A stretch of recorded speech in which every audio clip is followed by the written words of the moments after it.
The wind came screaming down the Wyoming mountains like something alive. It rattled the loose shutters of the old ranch house and pushed curtains of freezing rain across the empty valley.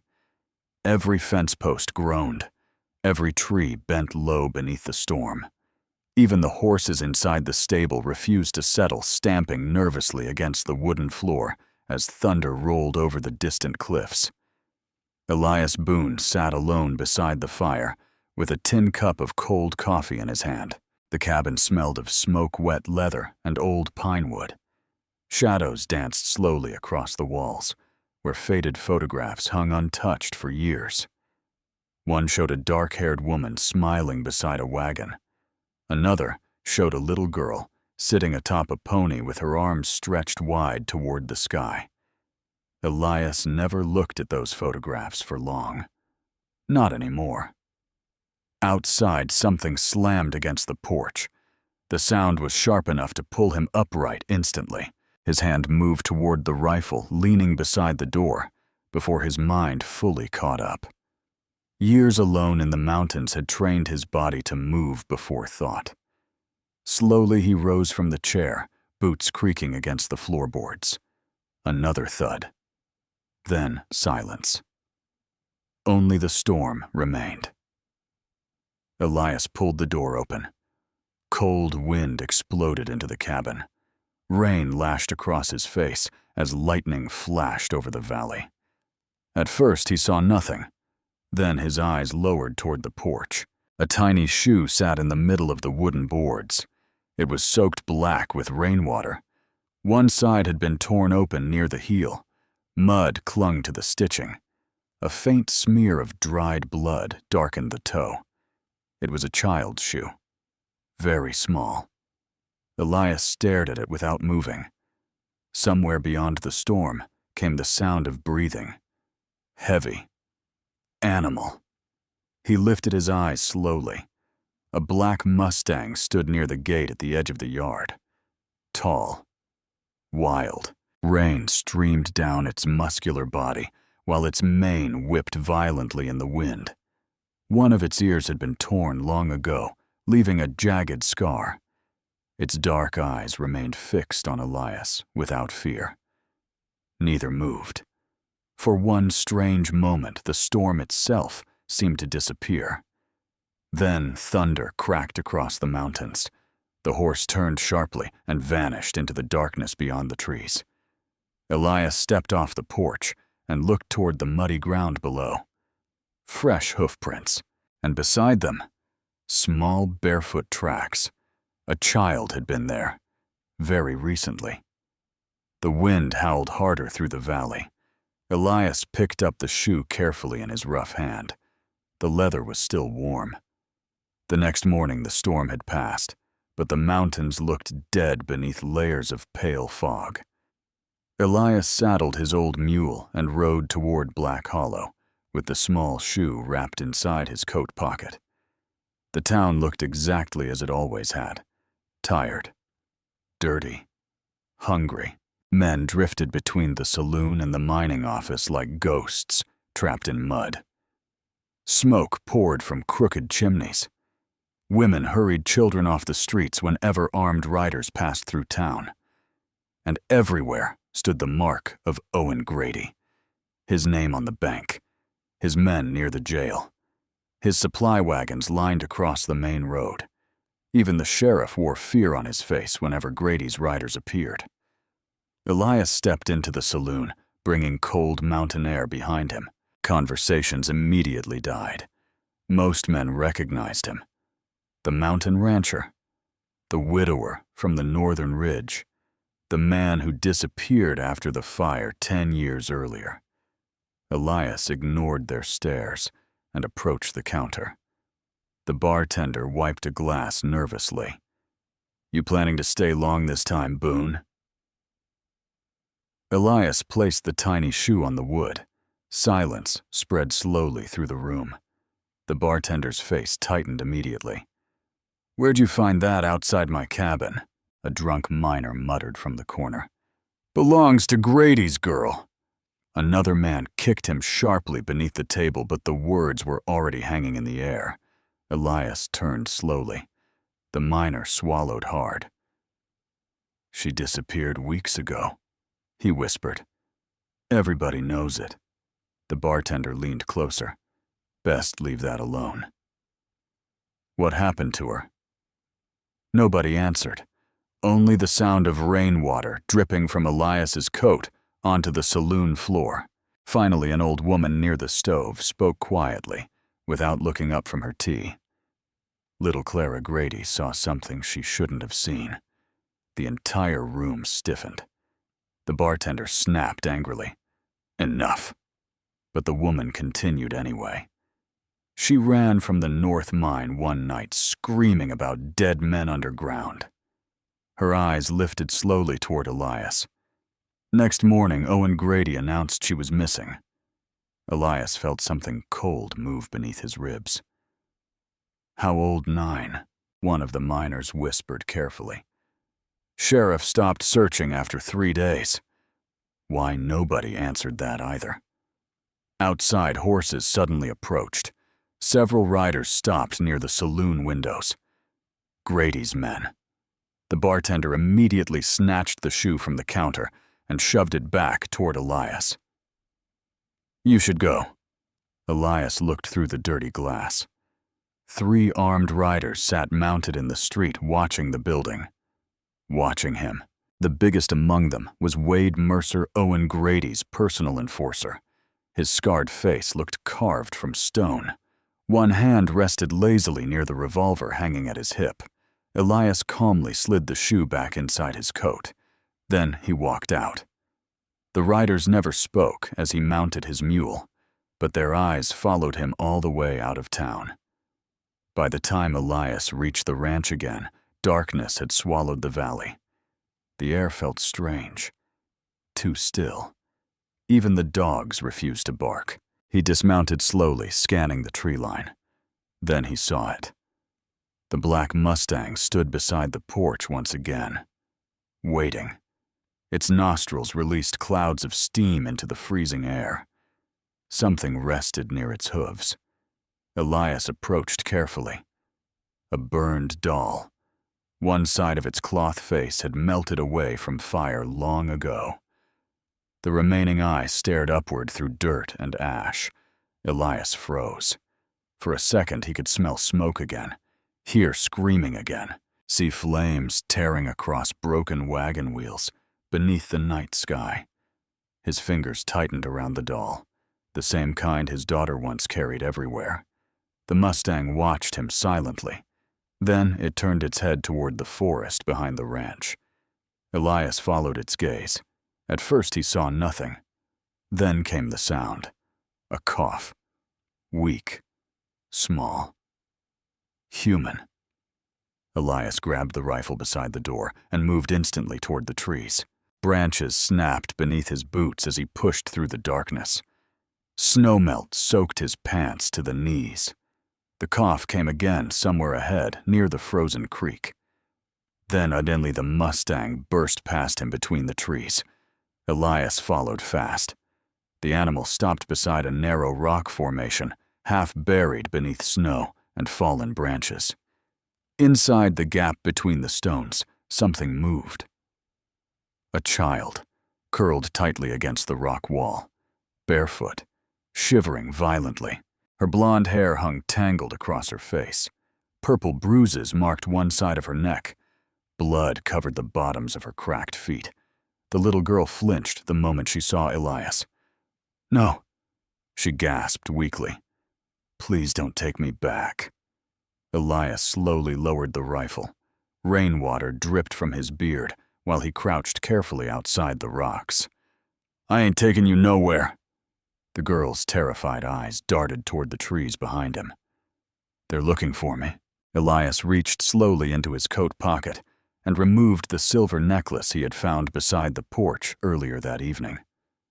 The girl stared at it. Then her entire face collapsed. "That's mine." Tears spilled instantly down her dirty cheeks. Elias stepped closer now. "What's your name, Clara?" The wind moved softly through the pines above them. Elias looked at the bruises around her wrists. Someone had tied her up recently. You alone out here? Clara shook her head weakly. The black Mustang stepped beside the rocks behind her, like a silent guardian. He stayed with me. Elias looked at the animal again. The horse lowered its head gently beside the child's shoulder, like it belonged there, like it had been protecting her for days. Elias removed his heavy coat and wrapped it carefully around Clara's trembling body. The child nearly collapsed when she tried to stand. Without a word, Elias lifted her into his arms. She was frighteningly light, half frozen. He carried her back through the forest, while the Mustang followed behind them soundlessly through the snow. Inside the cabin, warmth slowly returned to Clara's face as Elias placed her near the fire. He heated water, cleaned blood from her feet, wrapped blankets around her shoulders. The girl never stopped watching the windows. Every crack of wind made her jump. Elias finally placed a bowl of stew in front of her. She stared at it for several seconds before eating so fast she nearly choked. Like an animal, afraid the food might disappear. Elias sat across from her silently. The fire popped softly between them. Finally, Clara whispered without looking up. He killed them. Elias remained still. Who, my father? The spoon slipped slightly in her shaking hand. In the mine. Her breathing quickened. He said they were stealing gold. But they weren't. Tears filled her eyes again. I saw them begging. The room felt colder suddenly. Clara continued in broken whispers. They locked me upstairs after I screamed. Her small fingers tightened around the bowl. Then one night, the horse broke the gate behind the barn. Elias glanced slowly toward the dark window. The Mustang still stood outside, watching the house. He led me into the mountains, Clara whispered. Every time the men got close, he came back for me. Elias said nothing for a long while. Only the fire moved. Then Clara's eyes drifted toward the old photograph hanging above the fireplace. The woman, the little girl. Dust covered the frame. Was that your family? Elias stared into the flames. Yes. What happened to them? For several seconds, the cabin became completely silent, except for the wind outside. Then Elias rose slowly from the chair and placed another log onto the fire. The flames brightened across his scarred face, but he never answered her question. Morning arrived slowly over the mountains. Thin gray light spilled across the valley, while frost clung to the fences surrounding Elias Boone's ranch. Smoke curled from the cabin chimney into the cold air.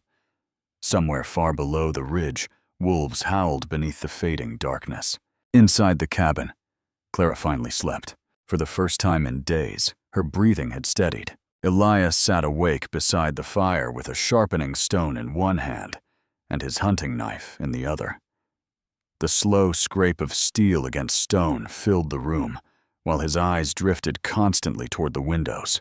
He knew Owen Grady would come. Men like Grady did not leave loose ends alive. Outside, the black Mustang stood motionless near the stable ears, alert toward the tree line, watching, waiting. Then suddenly the horse snorted sharply. Elias stopped sharpening instantly. A second later came the sound. Hoofbeats, more than one rider, coming up the valley trail. Elias moved without hesitation. He extinguished the lantern, grabbed the rifle from beside the door, and crossed the cabin in 3 silent steps. Clara woke as he knelt beside her. What is it? Get your boots on. Fear immediately returned to her eyes. They found me. Elias handed her a thick wool coat. Move. Outside, dawn had barely broken when 3 riders emerged through the fog below the ranch. Wade Mercer rode in front. Even from a distance, Elias could recognize the broad shoulders and scarred jaw of Owen Grady's enforcer. 2 more armed men followed behind him, carrying shotguns across their saddles. Mercer looked up toward the cabin, then smiled. Elias pushed Clara toward the rear of the house. There's a trail behind the creek, he whispered. Stay close to me.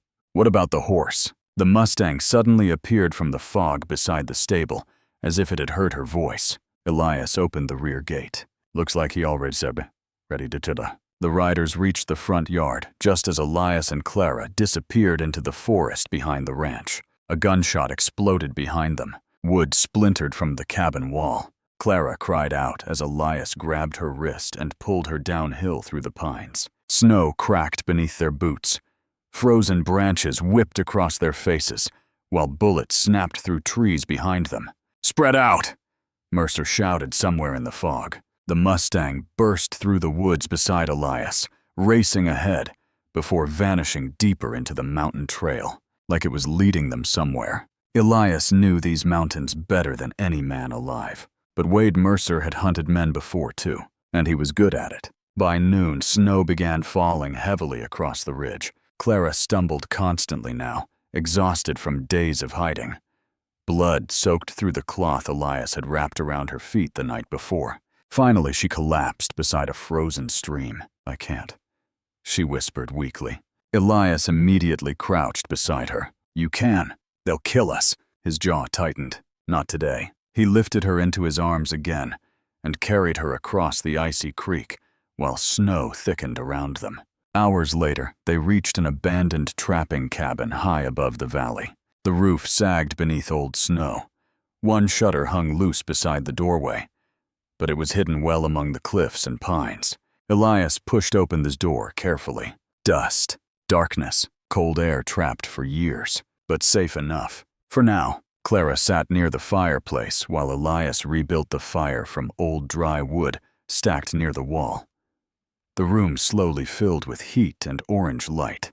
Outside, the storm grew violent. Wind screamed against the mountain rocks hard enough to shake the cabin. Clara watched Elias silently while he melted snow over the fire. "You've hidden here before," she said softly. Elias handed her a cup of warm water. "A long time ago." She studied his face carefully. "You were running too." For a moment, something flickered behind his eyes, but before he answered, the Mustang suddenly appeared outside the window. The horse stood rigid in the snowstorm, staring into the forest behind the cabin. Elias noticed immediately. His expression hardened. He reached for the rifle. Then came the sound. Voices, distant, moving through the trees below. Mercer's men. Elias quickly extinguished part of the fire. "Stay low," he whispered. Clara crouched beside the wall while Elias moved toward the window. 3 shadows emerged through the snowfall carrying lanterns. One of them pointed toward the cabin. There, gunfire erupted instantly. A bullet tore through the window beside Elias's head. Glass exploded across the room. Clara screamed. Elias fired once through the storm. One rider fell hard into the snow. The others scattered behind trees. Another shot blasted through the cabin wall. Wood shards tore across Elias's shoulder, spinning him backward. Clara rushed toward him. Blood spread beneath his coat immediately. "I'm okay," Elias growled, but the wound was deep. Outside, Mercer laughed coldly through the blizzard. "You can't hide forever, Boone." The Mustang suddenly charged from the side of the cabin. The horse slammed full force into one of the gunmen before the man could raise his rifle. Bones cracked beneath the impact. The lantern flew into the snow while the horse kicked wildly with both hind legs. The forest exploded into chaos. Mercer shouted curses as the animal vanished back into the storm. Elias used the distraction instantly. He grabbed Clara's hand. Back door. They escaped into the blizzard. Moments before, more bullets ripped through the cabin. Snow swallowed everything. The storm became so thick, Elias could barely see 5 feet ahead. Wind clawed at their faces, while the mountain groaned beneath layers of fresh ice. Clara slipped suddenly near a narrow ridge. The snow beneath her collapsed. She screamed as her body dropped through a hidden break in the ice. Elias lunged instantly. One hand caught her wrist. The rest of her body dangled above a freezing ravine, where dark water crashed against jagged rocks below. For one terrible second, Elias nearly lost his footing too. Pain exploded through his wounded shoulder. Clara cried openly, her fingers slipping slowly from his grasp. "Please." Elias drove one knee deep into the snow and pulled with everything left inside him. Veins bulged across his neck. Blood dripped from his sleeve into the snow. Finally, Clara slammed against the edge of the cliff as Elias dragged her back onto solid ground. She collapsed against him, trembling violently. Elias wrapped both arms around her while the storm roared around them. For several seconds, neither moved. Then Clara whispered against his coat, "Why are you helping me?" Elias stared into the white darkness ahead. Because once before, he had failed to save a little girl, but the words never came out. Instead, he simply stood and kept walking through the storm. Night fell before they finally reached another cabin, buried deep within the upper mountains. This one was older, stronger, a hunter's shelter built against solid stone. Elias barred the door behind them and immediately collapsed into a chair near the fire. The blood loss was catching up now. Clara quickly knelt beside him. "You're hurt bad. I've been worse." But his face had gone pale beneath the beard. While searching for clean cloth, Clara noticed something strange beneath loose floorboards near the bed. A leather satchel. Old, dust-covered. She pulled it free carefully and opened the flap. Inside rested a silver deputy marshal badge, several folded documents, and a revolver wrapped in cloth. Clara looked toward Elias slowly. "You were law." Elias stared at the badge for a long moment before answering. "Used to be." The fire crackled softly between them. Clara unfolded one of the papers carefully. Names, mine records, payment ledgers, and one name repeated over and over again. Owen Grady. "You were investigating him." Elias leaned back heavily in the chair. He was stealing federal gold shipments through the North Mine. His voice sounded distant now. Men started disappearing after asking questions. Did people know? They knew enough to stay scared. Clara lowered the papers slowly. "What happened?" Elias looked toward the storm outside. "I got close." Silence filled the cabin. Then finally he spoke again. "The bridge south of Black Hollow collapsed one night, while my wife and little girl were crossing it." His jaw tightened hard. Everybody called it an accident. But Clara could already see the truth in his eyes. It wasn't. Elias reached for the badge slowly. By the time I understood who was behind it, Grady already owned the sheriff, the judge, and half the territory. The fire snapped loudly. Outside, the Mustang suddenly began stomping hard against the frozen ground. Elias's head lifted immediately. Something was wrong. Then came the smell. Smoke. Clara turned sharply toward the window. Orange light flickered outside. Her eyes widened. The trees. Fire. Mercer's men had circled behind the ridge and set the forest ablaze. Flames climbed through the pines, while wind carried sparks toward the cabin roof. And somewhere beyond the fire line came the sound of horses approaching again. The fire moved through the forest like a living beast. Tall pines exploded into sparks beneath the roaring wind, while thick smoke rolled across the mountain ridge. Horses screamed somewhere below the cliffs. Burning branches crashed into the snow with showers of orange embers. Inside the cabin, Clara coughed violently as smoke began slipping through the cracks in the walls. Elias forced himself upright despite the blood soaking his shoulder. Pain nearly dropped him back to the floor, but he kept moving. He grabbed the marshal papers, shoved them into the leather satchel, and threw his heavy coat around Clara's shoulders. "We leave now." Outside, flames already surrounded half the ridge. Mercer's riders emerged through the smoke below like shadows from hell itself. The black Mustang stood near the trees, stomping furiously against the snow, waiting for them. Gunshots suddenly cracked through the firelight. One bullet punched through the cabin wall, inches from Clara's head. Elias shoved her low. "Run!" The cabin door burst open under a wave of smoke and sparks. Elias and Clara sprinted into the burning forest, while the Mustang raced beside them through the chaos. The heat became unbearable almost instantly. Snow hissed into steam beneath falling embers. Smoke clawed at their lungs. Entire trees collapsed behind them with thunderous crashes. Mercer's men were spreading out, closing the trap. There someone shouted through the smoke. Bullets snapped past Elias's head. He fired once blindly behind them without stopping. The Mustang suddenly veered sharply toward a narrow canyon hidden behind burning pines. Elias followed. The animal seemed to know exactly where it was going. The canyon opened into a frozen valley, buried deep between cliffs. Wind screamed through the rocks, while snow swirled across the ground, untouched by fire. And there, beneath layers of ice and dead grass, stood the black skeleton of an old cabin. Elias froze. His breathing stopped completely. The burned wagon wheel near the entrance, the collapsed chimney, the rusted iron gate. He knew this place. God help him, he knew every inch of it. This was where his family died. 10 years vanished in a single heartbeat. He could hear the screams again, smell burning wood again, see flames tearing across the snow, while he dug through fire with bleeding hands, searching for his little girl. Clara looked up at him carefully. "What is this place?" Elias couldn't answer. The Mustang slowly walked toward the ruins. Its movements had changed now. Gentler, almost careful. The horse stopped beside the remains of the porch and began scraping at the frozen ground with one hoof. Again, again, again. Clara stepped closer. "There's something there." Elias dropped to his knees beside the animal and shoved snow away with both hands. Beneath the frozen dirt rested a small metal box, blackened by fire and age.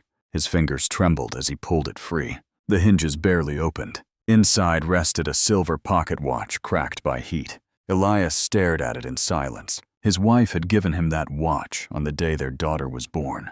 Beneath it lay several folded papers wrapped in cloth. One of them carried his name. Elias unfolded the letter slowly. The handwriting nearly destroyed him. It was hers, Anna Boone, his wife. The wind disappeared. The mountains disappeared. Only her voice remained alive inside those faded words. "Elias, if anything happens before you return, you need to know the truth about Owen Grady. I heard 2 men talking near the bridge tonight. They were paid to weaken the supports before the supply wagons cross tomorrow. They said Grady could not allow you to reach the federal office with the mine records. I tried riding after you, but the storm is getting worse. If I cannot make it in time, promise me you will keep Lily safe. Please come home. Love always, Anna." Elias lowered the paper slowly. His hands shook harder than they had during any goodbye in his life. Mercer's voice suddenly echoed faintly from somewhere beyond the cliffs. "They're close." Clara looked between Elias and the horse. "Why did he bring us here?" Elias stared at the Mustang. The horse stared back quietly through the swirling snow. Then Elias finally noticed the faded marking near its shoulder beneath years of scars and dirt. A tiny brand. A flower. His daughter's flower. Lily had burned that symbol herself into her favorite pony, with a heated nail when she was 6 years old. The breath left Elias's chest. "No." The Mustang stepped closer slowly. Not wild now. Not afraid. Just waiting. Waiting all these years. Elias touched the old brand with trembling fingers. The horse lowered its head gently against his shoulder. And suddenly he understood. Every strange item. The child's shoe.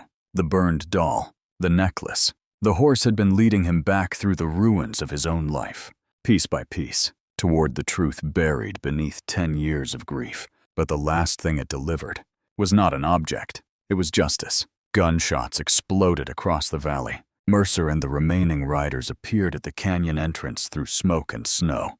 "There they are." Clara grabbed Elias's arm in panic, but something inside the old mountain man had changed now. The grief was gone. Only purpose remained. Elias folded Anna's letter carefully into his coat. Then he rose slowly beside the fire-blackened ruins of his old home. "Get on the horse," he told Clara. "What about you?" Elias checked the revolver cylinder calmly. "I'm ending this." The ride back to Black Hollow felt like a storm rolling down from the mountains. Elias rode the black Mustang straight through town at dawn, with Clara behind him, clutching the leather satchel against her chest. People stopped working instantly. Windows opened. Doors creaked. Every eye followed them toward the center of town. Owen Grady stood outside the bank surrounded by armed men. Even from horseback, Elias could see surprise flash across Grady's face. The old rancher was supposed to be dead already. Clara climbed down slowly into the muddy street. Fear shook her entirely. But she walked anyway, straight toward the middle of town. Grady's voice turned cold. "Clara, come here now." The little girl flinched. Elias moved his horse beside her. Grady smiled thinly. "You frightened her enough, Boone." Elias said nothing. Instead, he threw the satchel into the mud between them. The papers spilled everywhere across the street. Mine records, bribe payments, names of dead workers, federal seals. The crowd surged closer instantly. Whispers spread like wildfire. One old miner suddenly grabbed a page with shaking hands. "My brother," he whispered. "His name's here." Another woman started crying openly. Sheriff Dalton bent down slowly and picked up one of the federal documents. His face drained white. Grady realized the danger immediately. He reached for his revolver, but Clara spoke first. "He killed them." The entire town froze. Tears streamed down her face as she pointed directly at her father. "He locked me upstairs because I saw the bodies under the mine." Grady's expression twisted violently. "You stupid little liar." He drew his gun fast, too fast for anyone else, but not for Elias Boone. The mountain man moved like something unleashed after years in chains. He slammed into Grady before the shot fired cleanly. Both men crashed through the mud beside the horse trough. The revolver exploded once into the sky. People scattered screaming. Grady fought viciously. Years of power and hatred poured through every punch, but Elias fought like a man carrying 10 years of ghosts behind his fists. They smashed through the frozen trough together. Ice shattered beneath them. Water exploded upward across the street. Grady clawed desperately for the revolver buried somewhere beneath the muddy ice. Elias grabbed him by the collar and slammed him hard against the broken wood. "You burned them alive," Elias growled. Grady spat blood into the snow. "You should have died with them." Something dark passed through Elias's eyes then. Not rage, not anymore. Judgment. Grady suddenly lunged for a knife hidden in his boot, but the ice beneath him cracked wide open. The freezing water swallowed half his body instantly. He screamed and clawed wildly at the broken edge. Nobody moved to help him. Not the sheriff, not the miners, not even his own men, because every lie had finally drowned with him. Grady slipped once more beneath the black water and never came back up. Silence covered Black Hollow. Only the wind remained. Winter finally loosened its grip on the mountains weeks later. Snow melted slowly across the valleys surrounding Elias Boone's ranch. Rivers flowed again beneath the cliffs. Green returned to the fields, one stubborn patch at a time. The ranch no longer felt empty. Clara's laughter sometimes drifted through the open windows while she chased chickens across the yard. Smoke rose from the chimney every evening. Fresh paint slowly covered old walls, left untouched for years. Life had returned. One afternoon, Elias stood beside the fence repairing an old wooden swing beneath the cottonwood tree. The black Mustang rested nearby under the warm sunlight. No longer watching from the shadows, no longer wandering alone. Clara approached carrying 2 cups of coffee carefully in her small hands. She handed one to Elias. "You fixed it." Elias looked at the swing moving softly in the breeze. "My little girl used to love this thing." Clara sat quietly beside him. For a while neither spoke. Then Clara finally looked toward the Mustang. "Do you think they ever really leave us?" Elias followed her eyes toward the horse, toward the mountains beyond, toward the ghosts that had finally stopped haunting him. He rested one rough hand gently against the Mustang's neck. "No," he said quietly. The wind moved softly through the valley. Sometimes they just need time to find their way home. The horse closed its eyes beneath his touch, while sunlight covered the ranch in gold. And for the first time in 10 years, Elias Boone no longer felt alone. If this story kept you watching until the end, make sure to like, share, and subscribe for more powerful stories.